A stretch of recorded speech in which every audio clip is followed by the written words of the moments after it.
Hey everybody, and welcome back to the Military Test Prep channel from study.com. My name is Matt, and I'm a former soldier in the US Army and an ASVAB test prep expert. Today we're going to be going over some example problems from the Paragraph Comprehension subtest. The Paragraph Comprehension, or PC exam, is a subject-specific section of the ASVAB. The problem set covers your ability to analyze the given passages and choose the best statement that best expresses the main or central idea of the passage.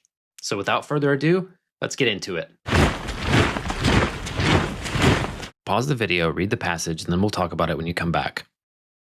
So paragraph comprehension is all about context. It's about actively engaging with the text, identifying the main idea, and understanding the relationships between sentences and ideas. Try to visualize what you're reading so you can get a clearer picture of what the main ideas are in the paragraphs that you read. Sometimes drawing logical conclusions involves analyzing implicit ideas within a text rather than just stated facts. The correct option will be supported by the passage, which in this case explains how tsunamis increase in height as they approach shallow coastal regions. This suggests that the impact of a tsunami can vary based on coastal geography, making the coastline's shape a relevant factor in determining its effects. So before we talk about the right answer, let's try to narrow down our options by eliminating the ones that we think are wrong. So, which of the following can be logically inferred about tsunamis? A.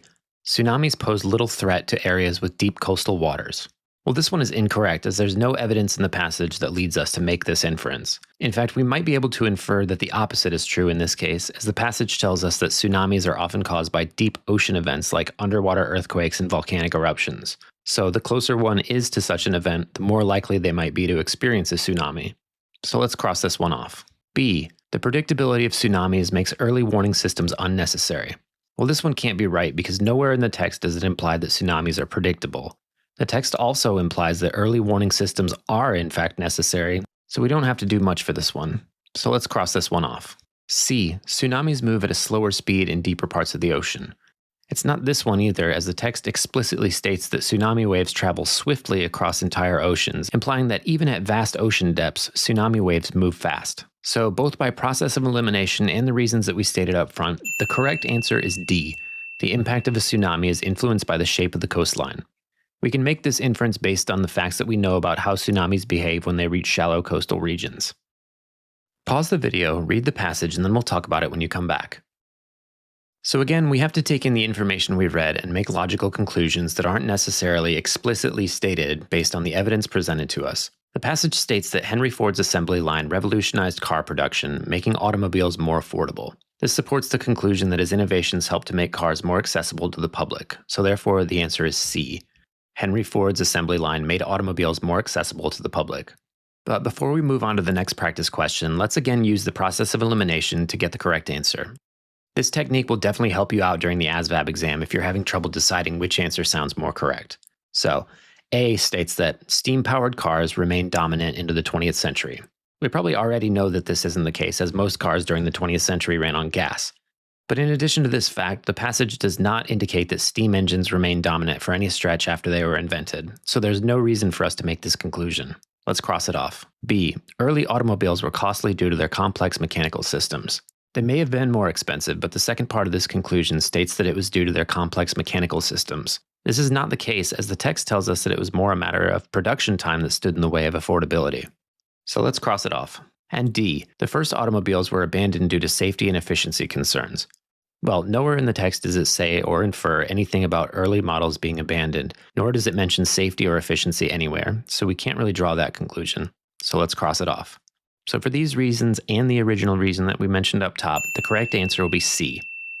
Pause the video, read the passage, and we'll discuss it when you come back.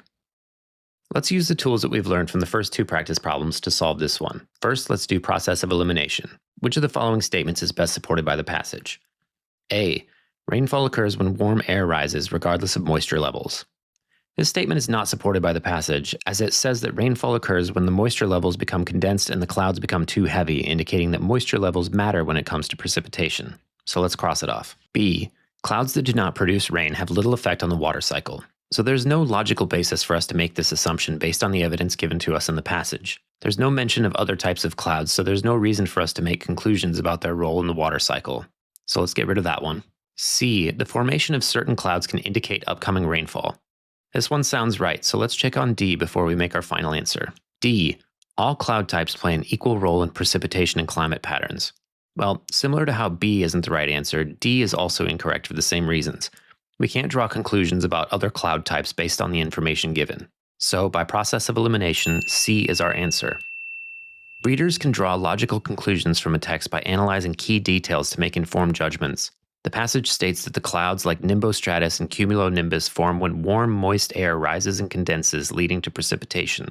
This suggests that the presence of these cloud types often signals rainfall. Pause the video, read the passage and all the possible answers, and then we'll go over it when you come back. So, process of elimination first. We know it's not A because it's never discussed whether or not migration has any impact on overall populations.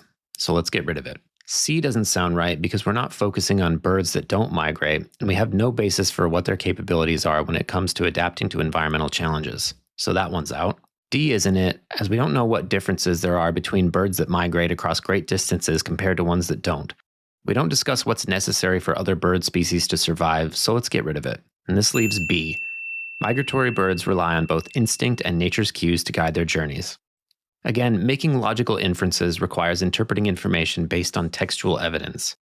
The passage highlights how birds migrate using their innate abilities and natural signals to find food, escape harsh conditions, and maintain populations. And that's paragraph comprehension. Check out the other videos in this series if you need any other help getting ready for the ASVAB test.